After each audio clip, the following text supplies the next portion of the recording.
Hi ಎಲ್ಲರೂ ಹೇಗಿದ್ದೀರಾ? Welcome to Sushma vlogs Kannada.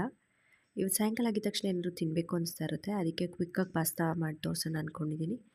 ಒಂದು ಬಾಣಲಿಗೆ ಎಣ್ಣೆ ಇಟ್ಕೊಂಡು ಅದಕ್ಕೆ ಈರುಳ್ಳಿನ ಹಾಕ್ಕೊಂಡು ಚೆನ್ನಾಗಿ ಹುರ್ಕೋಬೇಕು. ಈಗ ಅದಕ್ಕೆ ಸ್ವಲ್ಪ ಹಸಿಮೆಣ್ಸಿನ್ಕಾಯಿನ ಸಣ್ಣಗೆ ಹೆಚ್ಕೊಂಡು ಹಾಕ್ಕೊಂಡು ಅದಕ್ಕೆ ಶುಂಠಿ ಬೆಳ್ಳುಳ್ಳಿ ಪೇಸ್ಟ್ನ ಹಾಕ್ಕೊಳ್ಬೇಕು. ಚೆನ್ನಾಗಿ ಹಸಿ ವಾಸನೆ ಹೋಗೋವರೆಗೂ ಹುರ್ಕೋಬೇಕು.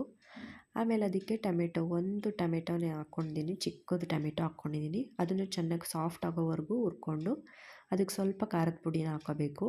ಮೆಣ್ಸಿನ್ಕಾಯಿ ಹಾಕ್ಕೊಂಡಿರ್ತೀವಿ ಆಲ್ರೆಡಿ, ನೋಡಿಕೊಂಡು ಹಾಕ್ಕೊಳ್ಳಿ ಖಾರದ ಪುಡಿನ. ನೋಡ್ಬೋದು ಈ ಟೊಮೆಟೊ ಎಲ್ಲ ಎಷ್ಟು ಸಾಫ್ಟ್ ಆಗಿದೆ ಅಂತ. ಈಗ ಸಾಫ್ಟ್ ಆಗಬೇಕು. ಈಗ ಸಾಫ್ಟ್ ಆದಮೇಲೆ ನಾನು ಬೇಯಿಸಿಟ್ಕೊಂಡಿದ್ದೆ ಪಾಸ್ತಾನ, ಅದನ್ನು ಆ್ಯಡ್ ಮಾಡ್ಕೊತಾ ಇದ್ದೀನಿ. ಆ್ಯಡ್ ಮಾಡ್ಕೊಂಡು ಚೆನ್ನಾಗಿ ಅದನ್ನು ಎಲ್ಲ ಇವೆಂಟಾಗಿ ಕಲಿಸ್ಕೋಬೇಕು.